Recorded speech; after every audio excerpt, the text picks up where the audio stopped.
जय माता दी दोस्तों, जय माता दी। बात ज्योतिष की फिर चल रही है। मेरे गुरुजी के आगे गुरुजी थे, वो प्राचीन बात है। वो बात जी सुनाया करते थे हमेशा। इस बात में हमेशा ये बात सुनाया करते थे कि जो जन्म पत्र का रियलिटी बेस्ड जन्म पत्र का, मान लीजिए एक रियलिटी बेस्ड जो जन्म पत्र का है, वो जब किसी भी स्त्री को गर्भावस्था में होती है तो तीसरे मास में जब बच्चे में प्राण प्रतिष्ठा होती है तो प्राण रखते हैं, तो तब उसकी कुंडली को तैयार किया करते थे। आज समझ लो अभी मिसाल के तौर पे 7:45 पर किसी बच्चे का जन्म होता है, तो जन्म जो हुआ है, समझे आपके शहर में किसी में भी चली जाइए, हिंदुस्तान के किसी भी शहर में चलिए, किसी गांव में चलिए, किसी कस्बे में भी आप जाइए, तो वहाँ पर मतलब एक शहर में 50 बच्चे एक टाइम पर जन्म लेते हैं। जब मेरा जन्म हुआ तो मेरा अकेले का जन्म नहीं हुआ था। उस दिन 10 बच्चों ने जन्म लिया था, जो मैंने 11 बच्चों का टाइम लिया था, जिसकी मैंने खोज की। तो 11 बच्चों का एक जैसा भाग्य हमारा, एक ही कुंडली है। बात ये है कि कोई कुछ है, कोई एस्ट्रोलॉजर है। मेरे खानदान में किसी ने ज्योतिष का काम नहीं किया, लेकिन उनकी सेम कुंडली हमारी एक ही हो गई। तो कोई कैसा है, कोई राजा है, कोई रंग का है। ये बात क्या है?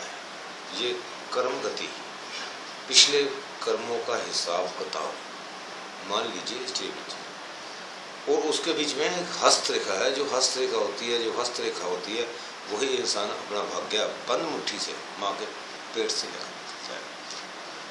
और मेरे खानदान में कोई ज्योतिष नहीं था।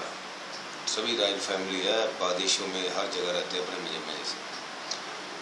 मैंने 14 साल की उम्र में ज्योतिष में आ गया। साथ साथ में पढ़ाई भी चल रही थी। ज्योतिष का मुझे चाह था, एक ऐसा था दिल में कि ज्योतिष के बारे में ये जानना चाहता था कि ज्योतिष कहाँ तक सहमत है, हस्तरेखा कहाँ तक सहमत है। 1978 से लेकर 1988 तक ज्योतिष सीखता चला गया। और साथ में पाठ और ज्योतिष और विद्या।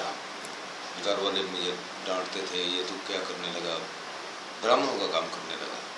मैंने नहीं, ये ब्राह्मणों का भी है। मेरे गुरु ने मुझे, जैसे विश्वामित्र जी तो राजा थे, क्षत्रिय थे, उनको उनके गुरु जी ने ब्राह्मण बना दिया, ऋषि बना दिया। कर्म से ही इंसान की पहचान होती है, जात से या बरादरी से नहीं होती। कर्म से जात की हर इंसान की पहचान होती है, कर्म से। दोस्तों,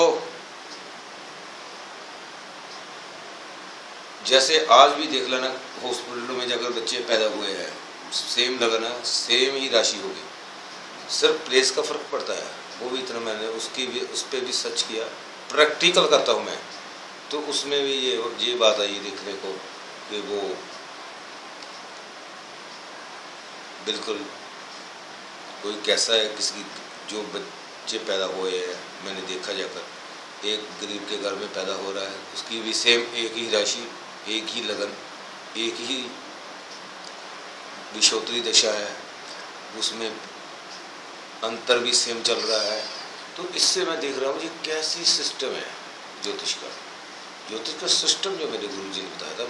मैं कुंडली तैयार करता हूँ हमेशा, जब भी परेशान या कुछ भी तैयार करना, मैंने उनसे पूछना कि बच्चे का जन्म क्या, उसमें 7 मास पीछे ले जाकर उसमें लगन निकालते फिर एक लगन आना, उसमें मैं जाकर एक टेवा तैयार करता हूँ। उससे मैं बिल्कुल उस टेवे को तैयार कर उनको फुकड़ा देता हूँ। ये टेवा आप देखिए, उसी के साथ मिला।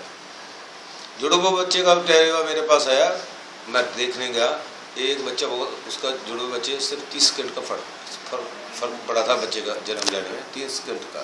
30 सेकंड को ज़्यादा नहीं होते। तो मैंने क्या देखा है कि एक बच्चा पढ़ाई में बिल्कुल निपुण, एक बिल्कुल नालायक। सेम कुंडली उनकी। तो मैं इस चीज़ से बहुत परेशान हूँ। आज हमारे दरबार में वो आए कोई भक्त, तो उन्होंने टेबल रखा कि बहन की शादी आज से 10 साल पहले हो चुकी है और हमारी लड़के की शादी नहीं हुई, इसकी उम्र 40 साल हो गई है, दोनों जुड़वा है। मैंने फिर सोचा दोनों जुड़वा है, तो मैंने लड़के का हाथ देखा, हस्तरेखा के भी माहर है, उसमें बहुत टाइम लगा है। अभी तो हम सीख रहे हैं, हाँ गुरु ने कहना भाई, अभी हम सीख रहे हैं। तो हमने क्या देखते हैं कि उसमें मैंने जो उसकी डेट ऑफ बर्थ टेबल पे लिखी थी उससे मैं 7 मास पीछे गलत मैंने की, पीछे प्रोग्रेस आ गया। जब देखा 7 मास में बच्चे में प्राण प्रतिष्ठा पड़ती है, तो उससे मैंने लगन निकालनी शुरू की। तो लगन बिल्कुल उसका सेट बैठा। तो उसके साथ में घर में जो नई कुंडली तैयार की, तो साथ के घर में मेष राशि में शनि, वो मैंने तैयार की। मगर जी लीजिए, इसकी शादी जो है अब नहीं होगी, ये हो गई तो इसकी डिवोर्स हो गई। तो घर वाले कहते हैं ये क्या करें, भाई टोटके चलते हैं आजकल। जैसे लड़कों की शादी में होती है, इसको ताला बंद कर कर फिर रास्ते में फेंका होते हैं, ये ना कीजिए। जो रास्ते में अनजान बंदा खोल लेगा तो उसको कष्ट तो आएगा, वो किसी न किसी गुरु महापुरुष के पास जाएगा तो उसका तो उल्टा आपके ऊपर पड़ जाएगा। शादी नहीं होती बच्ची को ये कहे कि गौजा माता की पूजा करें, मंगला स्तोत्र जो है दुर्गा सप्तशती में, उसमें मंगला स्तोत्र का पाठ करें मंगलवार के मंगलवार, तो अब जाकर करें। कुंडली का मिलाप ये नहीं होता कि कुंडली का आपने मिलाप कर लिया, सेम राशि है या मित्र राशि है, उसमें इतने गुण मिलते हैं। गुणों को मत देखो, बेशक ना देखो। कल की मूवी में, पीछे की मूवी में आप देखना, मैं जब भी लेता हूँ जन्म कुंडली लेता हूँ, दोनों की जन्म कुंडली में दे देता हूँ, पत्नी स्थान का ग्रह कहाँ बैठा है, और घर की कुंडली में ये देता हूँ और पत्नी स्थान का माल कहाँ बैठा हो, और कन्या की कुंडली में ये देखता हूँ पति स्थान का मालिक स्वामी सप्तम भाव का कहाँ बैठा है। तो कहाँ उनके स्टार बैठने से क्या फ़ायदा होगा। ये अगर पत्नी स्थान का मालिक द्वादश भाव में हो तो वो नहीं ऐसे चलेगा काम। ये बहुत कुछ देखना पड़ता है उसमें, सिर्फ गुण ना देखें। जिन्हें 28 गुण मिल गए, नाड़ी दोष है वो नहीं लगेगा, मंगली से मंगली ही मिलता है। तो मेन जन्म कुंडली को पहले उनके घरों में देखे, क्या पति पत्नी में सुख मिलेगा, इनके आगे संतान होगी, इनका विकास कैसा है, लड़की के ग्रह पति के लिए कारोबार के लिए कैसे है, लड़के के ग्रह लड़की के लिए कैसे बोल रहे हैं, पहले वो करें आप, बाद में आप गुण मिलाएं। और अगर 18 और 36 के दरमियान गुण मिलते हैं तो उसमें अगर 14 भी गुण मिल जाए तो बिल्कुल तब भी आपका टेवा पास है।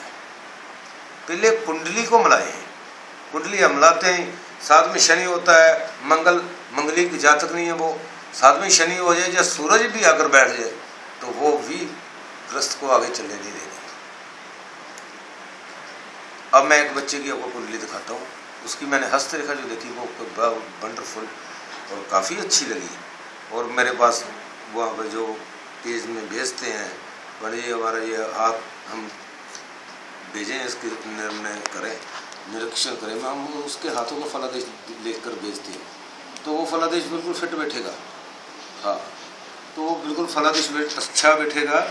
तो उसमें ये सोच लीजिए कि उसमें मतलब उनका बिल्कुल फिट बैठेगा। कई लोग हैं पेज में बाहर से भेजते हैं तो हमारा ज्योतिष दिखाइए ना, उनको ये कहते हैं पंडित जी जय श्री राम, राम राम, वाहेगुरु, सत श्री अकाल, अस्सलाम वालेकुम, कुछ नहीं बोलते, बस भेज दो जी, जैसे हम उनके बाप के नौकर हैं। हम तो स्पष्ट बोलते हैं, हम तो ने तो माँ के भक्त, हमारा तो वैसे ही कारोबार चलता था, तो मेरे बेटे के कहने से मैंने बनाया, और गूगल के ऊपर चढ़ा हुआ है, सारे नंबर भी हमारे पास है, लेकिन हम हेल्पलाइन पे फ़ोन ही नहीं करते कि ये आईडी का आईडी है या कुछ है। हम तो कहते हैं चलो चलते हैं भाई, चलते रहे। हम आज के दौर में महंगाई की बात करते हैं तो महंगाई इतनी हो चुकी है, बात ही छोड़ दीजिए, हर घर में का गुजारा मुश्किल है। महंगाई भी कुछ सरकार से तो बहुत शुरू होती है, तो ये भी देखिए ना, अपना घरों में भी देखिए जाकर, हमारे बच्चों से कितनी महंगाई बढ़ रही है। बच्चा अभी +2 में पढ़ रहा है या मैट्रिक में पढ़ रहा है, उसको मोबाइल भी चाहिए, बाइक भी चाहिए और अच्छे जीन्स चाहिए, बूट चाहिए, शर्ट चाहिए। ये कितनी की अब जीन्स आती है, 150 की आती है, 2000 से जीन्स कम नहीं लेंगे। ये अपना पाव आप अपनी चद्दर देखकर चले। आपके घरों में बच्चों को अच्छे संस्कार दें। आपको कहा, मैंने पीछे कहा था, जब तक आप बच्चों को संस्कार नहीं देंगे, अपने बच्चों को समझाएंगे नहीं, तो आगे विकास नहीं हो पाएगा। आप जितना मर्जी कर लें, हम कहते हैं कि हम सच्चे हैं, मैं कह देता हूँ कि मैं सच्चा हूँ, हमारे में कोई अवगुण नहीं है, मैंने ज़िंदगी में कोई पाप नहीं किया। ये आपकी भूल ना हुई, शायद मैंने न जाने कितने पापी हैं। हम पापी, तुम बख्शनहार।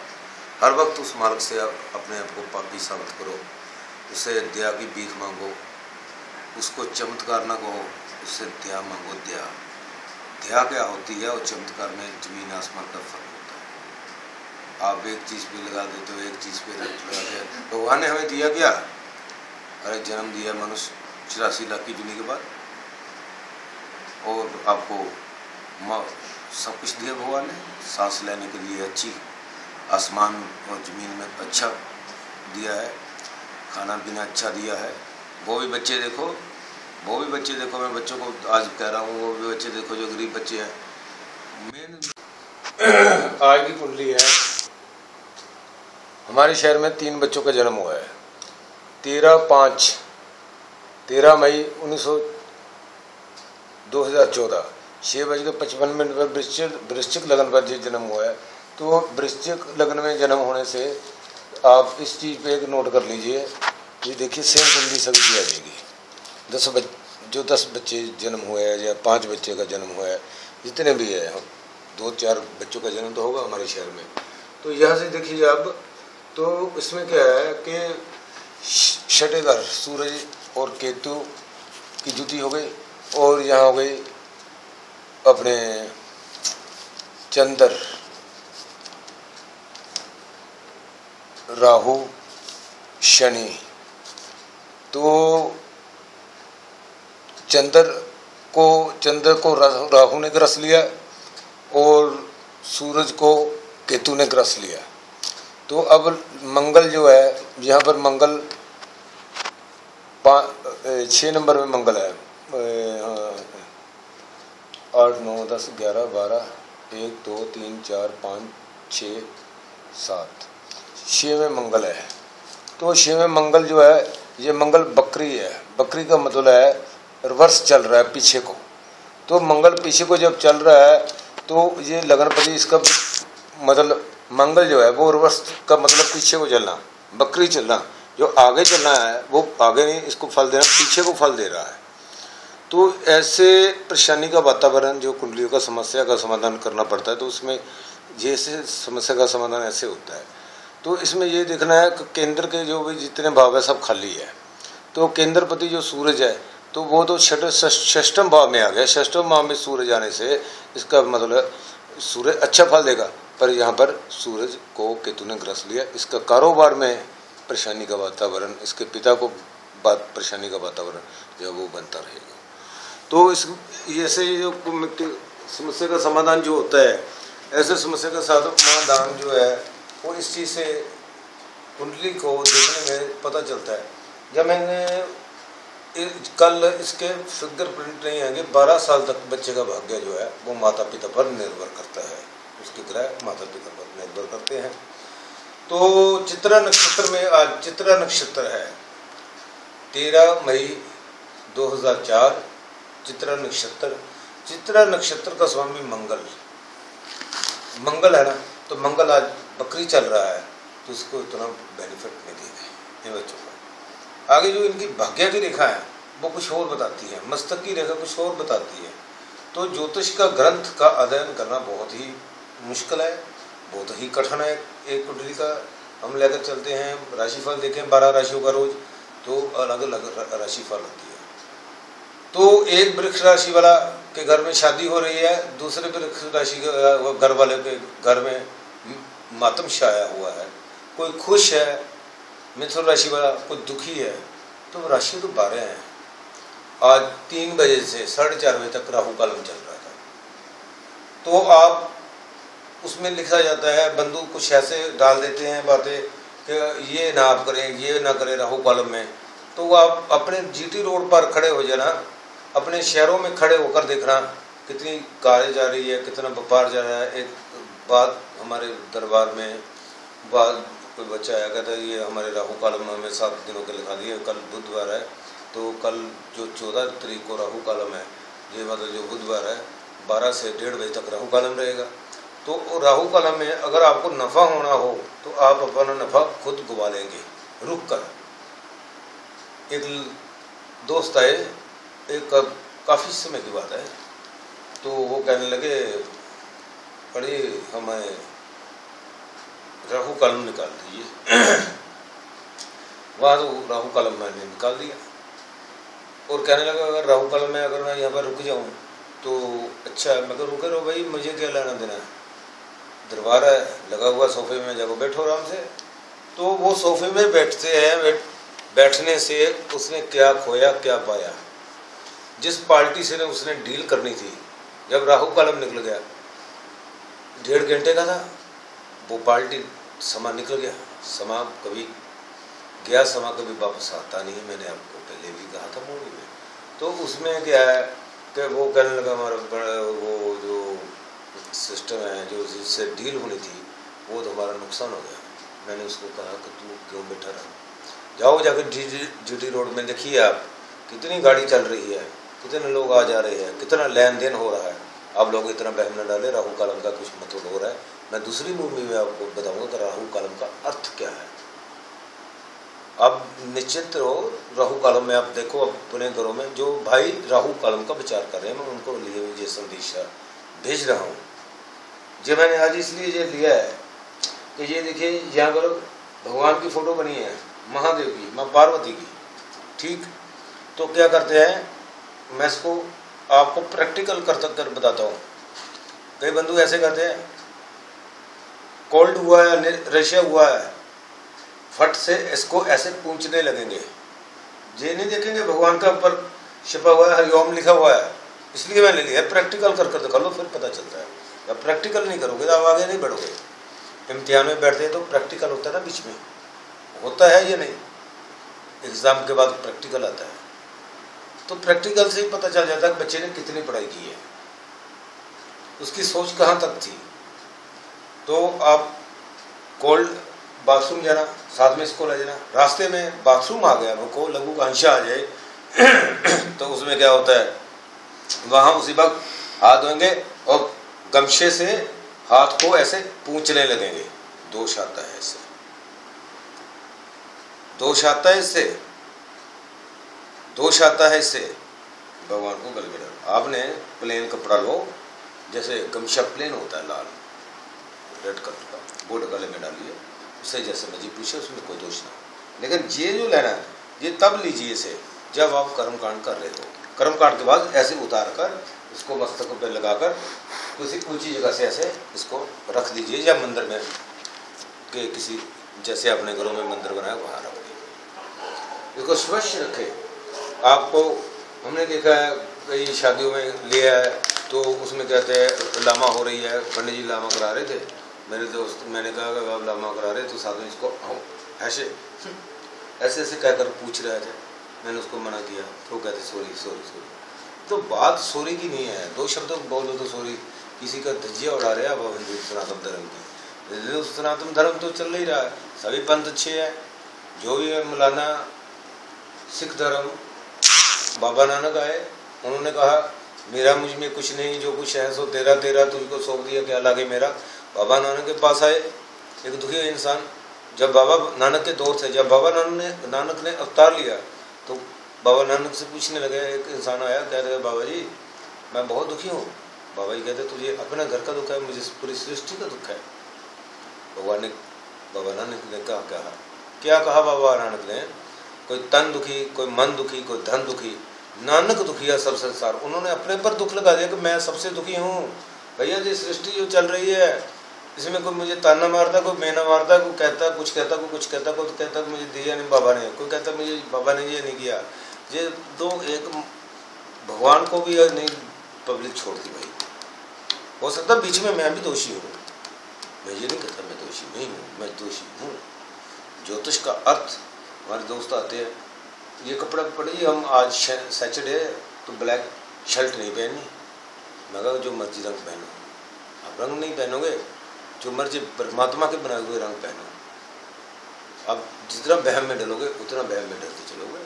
आगे आप जब से आपकी मर्जी आप वैसे करो, रोज कुछ न कुछ चीज़ दान में देते जाओ। दान दे दान महाकल्याण, दे दान महाकल्याण। घंटे खड़कन द्वारका, जब आप दान करते हैं तो घंटे द्वारका में जाकर खड़कने लगते अपने आप। भगवान के घर में अपने आप घंटी बजने लगती है, उस खुदा के घर में घंटी बजने लगती है, उस अल्लाह के घर में घंटी बजने लगती है। जय माँ की दोस्तों।